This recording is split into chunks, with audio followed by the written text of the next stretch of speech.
Hey guys, so ever since I started producing, I have heard people say the same thing over and over again, and that is do not use the Ableton reverb. It's a bad reverb. And another thing I've also learned in my many years of producing is that usually when people complain about plugins, it's because they haven't read the manual and they don't understand how to configure the plugins and how to adjust all the parameters to get desirable results. So I myself have never done this with the Ableton Reverb, but I had a suspicion that maybe it wasn't such a bad little reverb if I just knew how to use it properly. So I went on a little bit of a mission and I read the Ableton manual, which is not very long. I mean, at least just for the reverb section, it's about a page long. And I just got a solid understanding of what each of these parameters do. And then I went and I tried to make 3 different reverbs, one for piano, one for like a clap, and then another one for a vocal. And I actually managed to get some really nice reverbs that I can see myself using in my mixes. So before we continue, I'm just going to play this loop, how it sounds dry.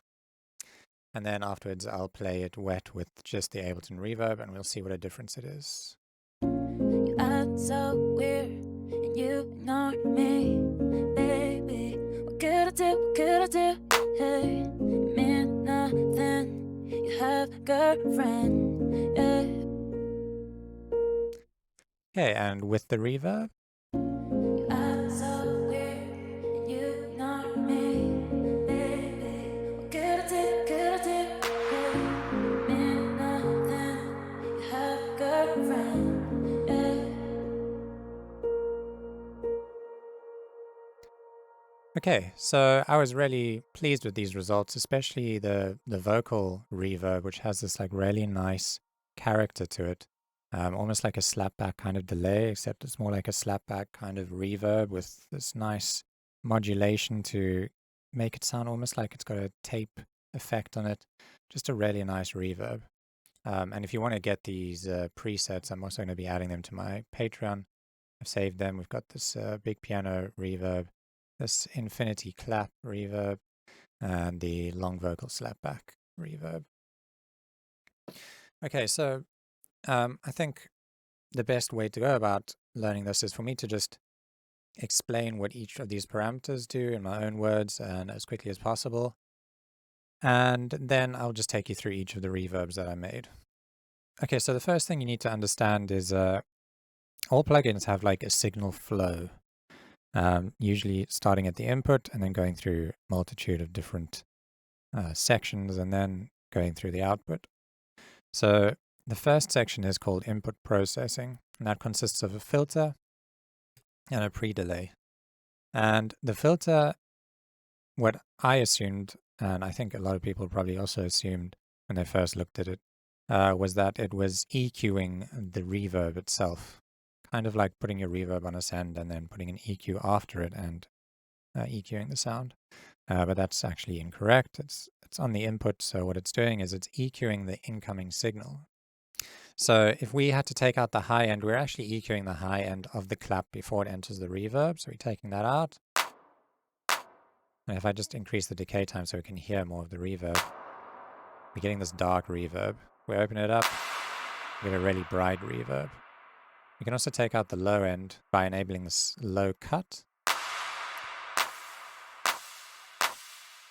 And now we get this like really bright reverb. Okay, so that explains this filter. The next thing is this pre-delay, and how pre-delay works is it will basically apply a delay to how much time it takes for the reverb to fade in. So if we add a pre-delay of 250 milliseconds, it'll sound super unnatural. But what we'll hear is the clap playing first, and 250 milliseconds later, the reverb fades in. So the next thing is this early reflection section. So this reverb is basically split up into 2 parts, if you think of it like that. It's got an early reflection and then a diffusion network, which is like the reverb tail. The early reflection is almost like the first delay you hear when a sound bounces off the walls. You hear this like delay, and then afterwards it's followed by this diffusion of delays moving around the room and kind of decaying out. So that's kind of like how a reverb is set up.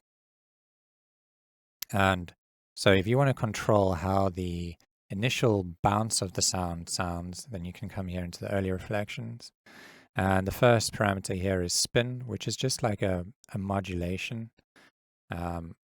So you can choose where you want the spin to happen frequency-wise and the amount. So you can control it like this, or you can use these X and Y axes. And the best way to understand it is to just basically listen to it and adjust it. You might need to play with some other parameters in order to hear it clearly, but you'll notice on certain things you hear these early reflections a lot more.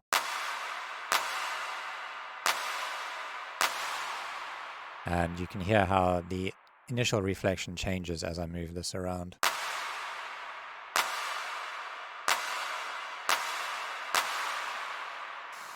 Okay, so you should also use this in conjunction with shape. What it basically does, it controls the overlap between the initial reflection and the tail, the reverb tail. And so if you increase the shape here, what happens is you have like a bit more of a gap between the initial reflection and the diffusion, the reverb tail. And if we make this like a nice small reverb, we can probably hear it a bit more clearly. So it's bringing this shape all the way to 0, it's kind of like smooths out the distinction between the early reflection and the reverb tail and kind of blends it all into one just reverb tail, where this kind of makes it more distinguished between that early reflection and that diffusion. Okay, then we have the quality, and this is also quite an important thing. You'll notice that if you change it from eco to high, you get a much nicer, cleaner reverb, just a bit more hi-fi sounding at the expense of CPU, but if you have a modern PC, you shouldn't even notice it. Okay, and then the size basically just controls the size of the room. And doing this, you can basically change the feel of the reverb, making it feel like you could be standing in a kitchen versus standing in a hall or a cave. So a really small size with a short decay time, you can get like a nice small room feel. Whereas if you make it bigger, you have like the reverb feels a bit further away. So it's like the walls are further away and that bounce takes longer to happen. And you can push the size up to all the way to 500 and you can start getting some really cool reverbs.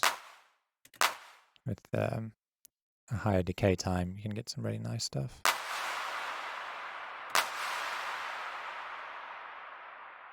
Okay, then the stereo function, well, it's pretty self-explanatory all the way down here, and you get a mono reverb all the way to 120, and you're basically getting 2 different signals in each ear, so it makes it super wide. Okay, then the diffusion network. This is one that I ignored for a long time because I didn't quite understand what it was doing. But basically, it's EQing the reverb tail. It's telling the reverb how to handle like the energy of the high end, for example, on this high function over here. If I bring this down, it's basically going to cause the high end of the reverb to decay faster, leading to a darker reverb versus a brighter reverb.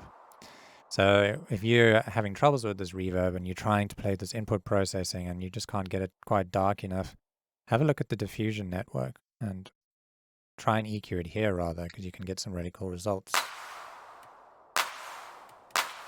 Get a nice dark reverb. And you can also EQ the low end. So let's say you are putting reverb onto a bassy sound or something with lower mids, like the piano sound that I had. This is a good one to use because you don't want the reverb to be building up in the low end. It'll just get super muddy and make it difficult to mix. So you could take out some low end too. Yeah, and then we've got the decay time. I'm pretty sure everybody understands that, just how long it takes for the reverb to decay. And then we've got this freeze function, which basically, if you turn it on and play it, you won't hear any reverb because it's got this cut function, which tells the reverb to ignore any incoming signal. So you would have to play it and then click on, then while it's playing, click on freeze, and you'll hear now this reverb will basically never end.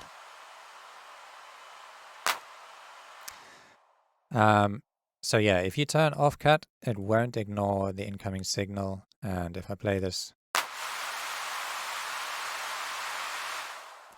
okay, so then you also have this flat function, and it bypasses the high and low shelf filters.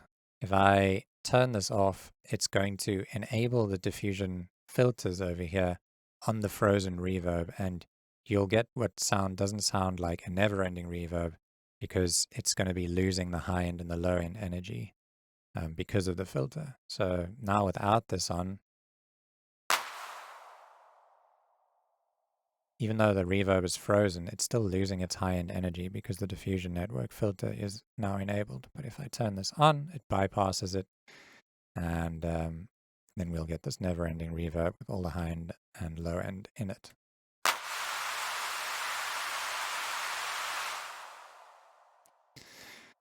Okay, and then over here we have the chorus, which is basically creates a modulation, like a chorus effect, and that's only on the tail of the sound.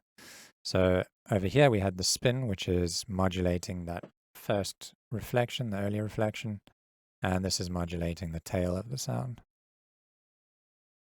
And this is how I got like that cool effect on the vocal by adding this chorus effect and making it all pitchy and weird.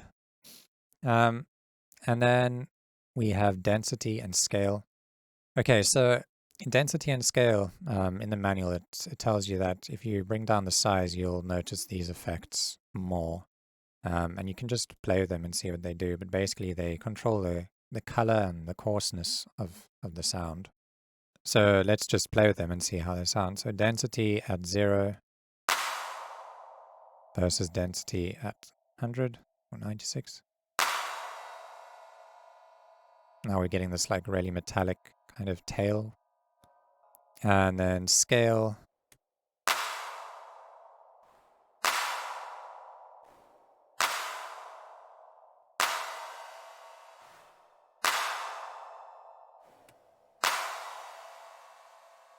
Yeah, you can hear that kind of metallic sound took longer to decay out. So basically just try playing with these along with size and see what cool results you could get.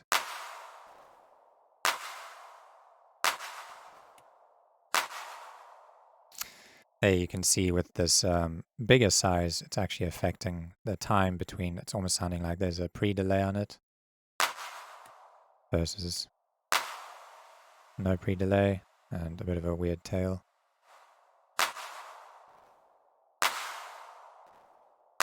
The scale is creating that gap too.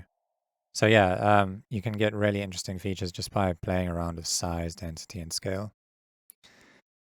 Okay, then finally we have the reflect and diffuse and the dry and wet. So this is basically controlling your output. And we can control how loud the first reflection, this early reflection is, or how loud the tail is. So if we don't want that first initial reflection to be super audible, we can turn it down versus turning it up and hearing it. Let me just bring up the scale a bit.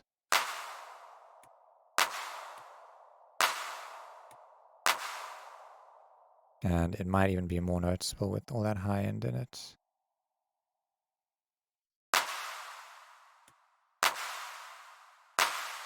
Yeah, you can hear that first bright initial reflection has a lot more volume over there. And then we can turn down the tail basically over here to where we barely even hear it. Doesn't even sound like a reverb.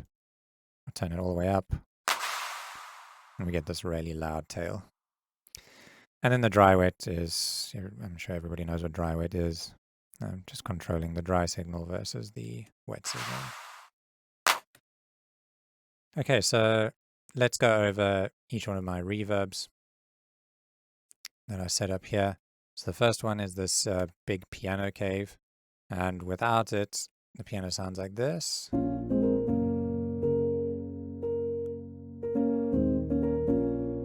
And with it,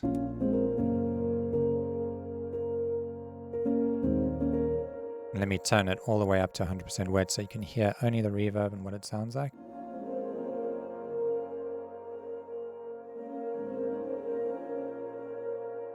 So what I really like about this is it's got like these nice like ringing high frequencies.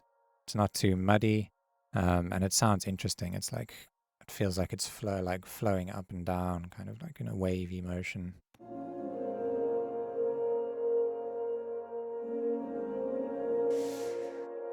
Okay, I'm just going to bring that back down and kind of talk you through the process of creating it. So here I've just filtered out a bit of the incoming low end, so there's no sub in it. We've got no pre-delay. I just didn't want to hear any pre-delay. I wanted the piano to kind of be soaked immediately in reverb.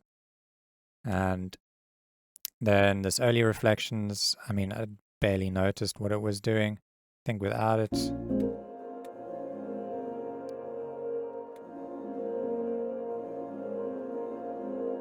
if you really pay attention to that initial reflection, you can hear it, but it's not really noticeable.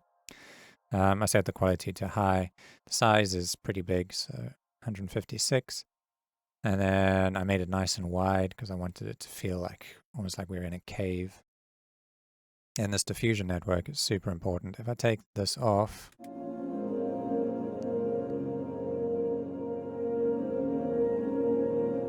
do you hear how muddy it is down in the low end?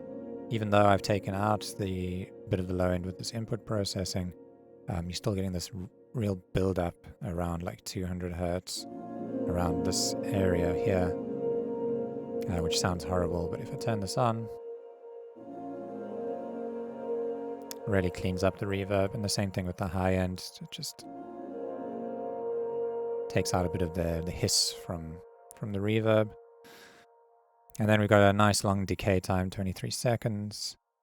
So here's this chorus.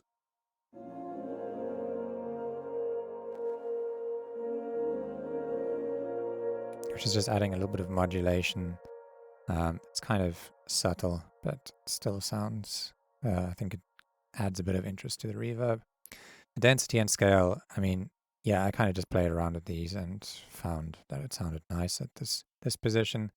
And then I just basically boosted the overall volume of both the reflection and the diffusal.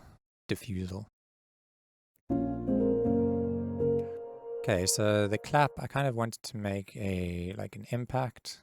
It's big sound. So without it, it's just a 909 clap. And with it, I'm getting this really big clap. It almost feels like, yeah, it's like it's in a cave and it's got this huge big impact. So here we go. We're filtering out a bit of the low end, a bit of the high end, giving a bit of pre-delay, and we're getting this nice bounce mostly from the density and scale. So with the scale at 100, at 0 or 5%, you don't get that really nice initial bounce compared to that. It's got like, I don't know, almost feels like about 100 milliseconds or something of this gap between when the clap hits and the reverb like really fades in. High quality, 74 in size. Here we've got brought down the stereo width a little bit. And the diffusion network, again, super important. Without it,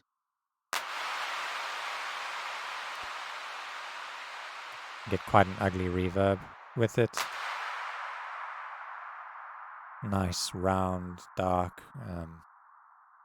characterful reverb, I would say. And yeah, then we got the chorus, just adding some subtle modulation to the tail. And then the density, again, just messing around with them and seeing what I can get.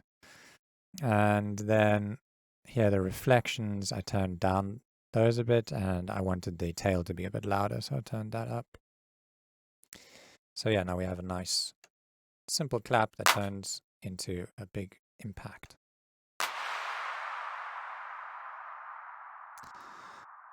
Okay, so here's my favorite one, this vocal reverb, and it sounds like this, dry. You act so weird and you ignore me, baby. And with it, You act so weird and you ignore me, baby. so yeah, I took out a bit of the low end from the input signal, gave it a pre-delay of 12 milliseconds, some spin. You act so weird and you ignore me, baby. Let's just turn it all the way up so we can hear it more clearly. You act so weird. You act so weird. So you can hear the spin adding almost like a chorusy effect to the first portion of the reverb.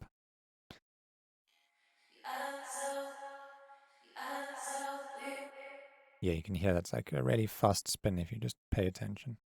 And then the shape is at 1.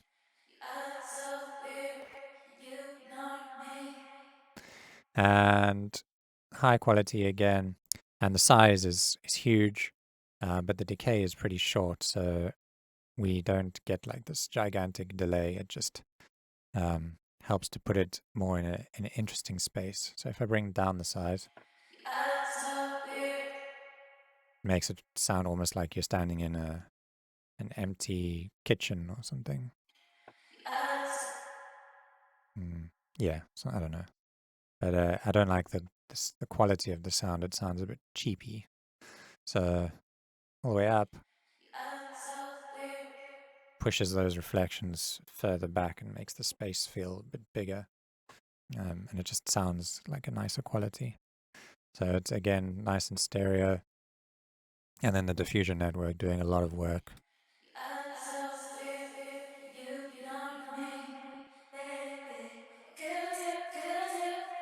Basically just cleaning up that mid-range and taking out the very sharp high end.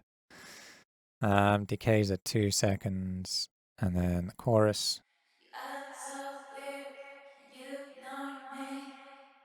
The chorus here is doing quite a lot of work in my opinion. If you pay attention to like the tail of the reverb, it almost sounds like it goes slightly out of tune because of the chorus.